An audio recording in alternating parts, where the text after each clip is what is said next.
Views regarding the economy, securities markets, or other specialized areas, like all predictors of future events, cannot be guaranteed to be accurate and may result in economic loss to the investor.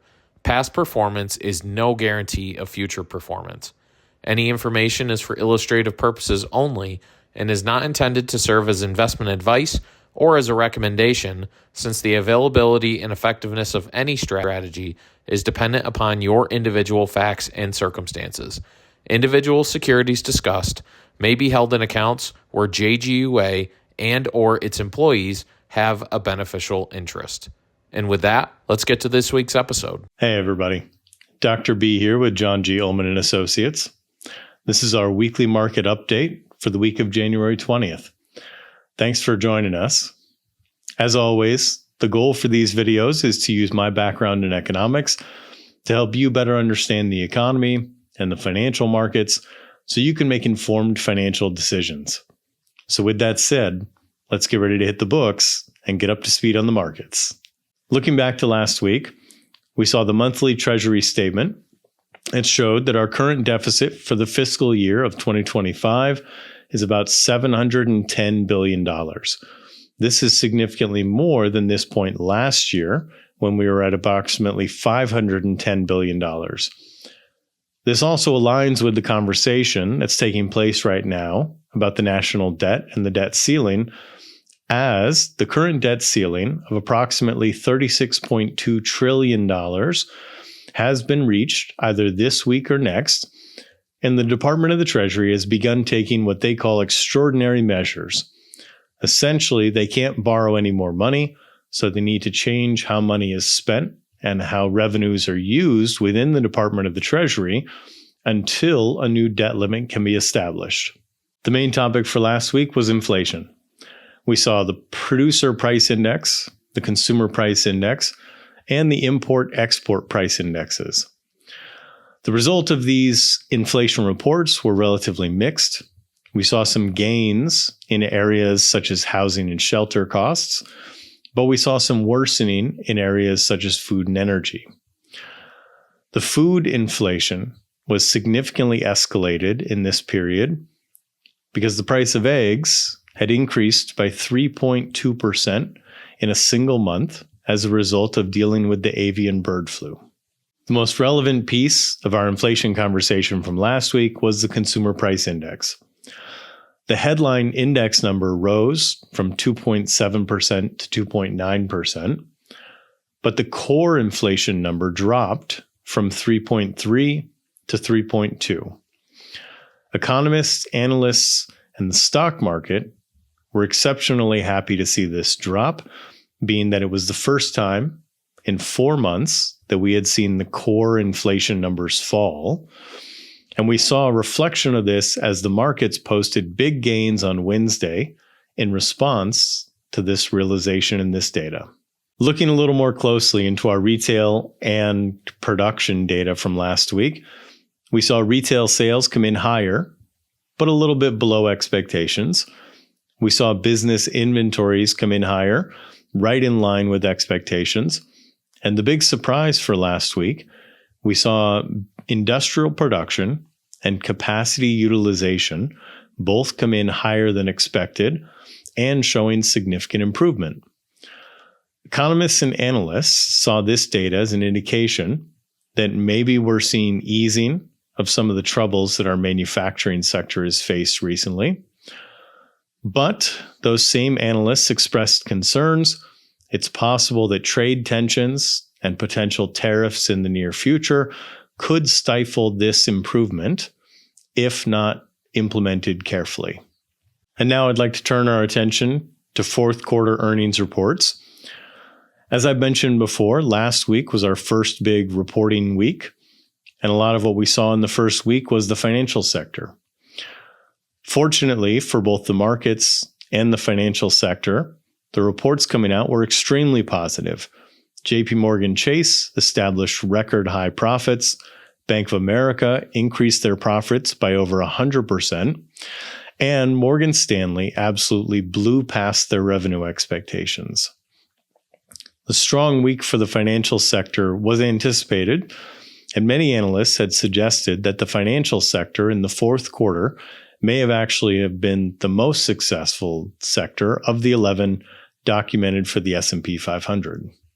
We also saw United Health Group posting their earnings reports for the fourth quarter, and although meeting expectations on their earnings per share, they missed slightly on their revenue report, and the report of medical cost ratios were significantly higher than expected, and as a result, United Health Group's stock dropped throughout the week.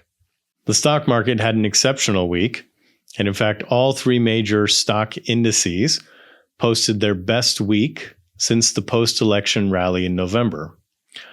All three major indices posted at least 2.5% gains, with the tech sector outperforming, and a lot of the growth in general across the market coming from a renewed anticipation of multiple interest rate cuts in 2025 as a result of the inflation data coming out of the producer and consumer price indexes.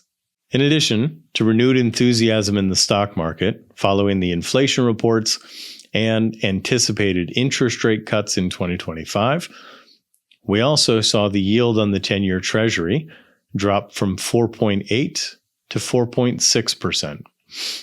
This metric has been particularly volatile in the last few weeks due to the many unknowns about inflation and interest rate cuts and economic policy with the new Trump administration. But I want to again encourage you to keep an eye on the 10-year Treasury yield.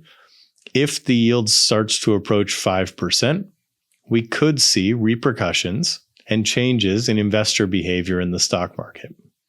Wrapping up the markets from last week, we saw Bitcoin again climb past the $100,000 mark as the overall crypto market had a strong week, and Bitcoin particularly saw exceptional gains. The price of crude oil and the value of the US dollar both remained relatively high, although they experienced some small fluctuations throughout the week. The big point of interest was the price of gold.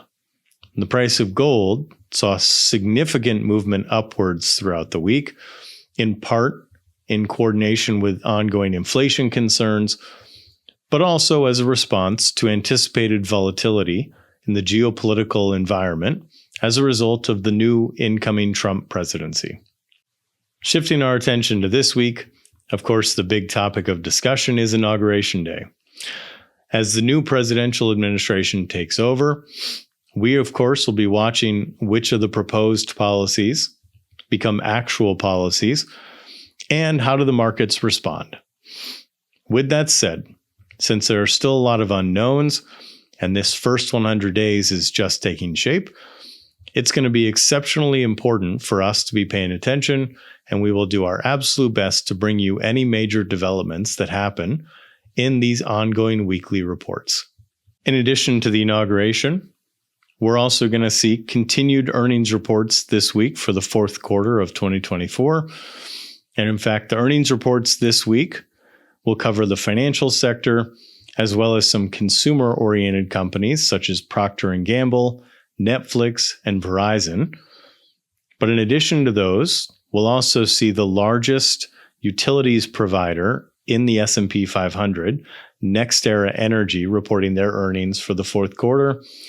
And we'll see the largest real estate company in the S&P 500, Prologis, reporting their performance as well. Wrapping things up for this week, it'll actually be a relatively light week for economic data. We'll see the leading economic indicators. We'll see the final consumer sentiment data for 2024. And we'll see our weekly unemployment insurance program data. Aside from that, this week will actually be the quiet before the storm. Next week, we'll have quite a bit of economic data, including home prices, a Federal Reserve interest rate decision, the first estimate of fourth quarter gross domestic product, and the Federal Reserve's preferred inflation measure, the PCE price index. This week is our chance to catch our breath, because next week will most certainly be a market-moving week for economic data. Looking further ahead into the future, It's becoming evident that inflation will most likely be the key metric of 2025. Inflationary pressures coming from both policy and market-related factors could change significantly the trajectory of the stock market, interest rate policy, and overall economic performance. As these pressures unfold, we'll continue to watch and bring you all the updates as they take place. In addition to monitoring inflation, we also have quite a few earnings reports for the fourth quarter left to be released. In fact, next week we'll see about 100 companies sharing fourth quarter earnings. The following week will be about 100 more companies. And then we'll see the pace start to slow down with a week of 60 companies, followed by a week of 40 companies to close out the season. As all this economic data drops and these policy changes take place, as well as the market responding to all of it, we'll be here bringing you the most important information and helping you stay up to speed on the markets. Thanks again for joining us. If you enjoyed the video or found it useful, don't forget to like and subscribe to the channel. And if you've got a couple of minutes, don't forget to check out some of the other great content here on the JGUA page. With that said, thank you again for joining us. Have a great week, and we'll see you in next week's video.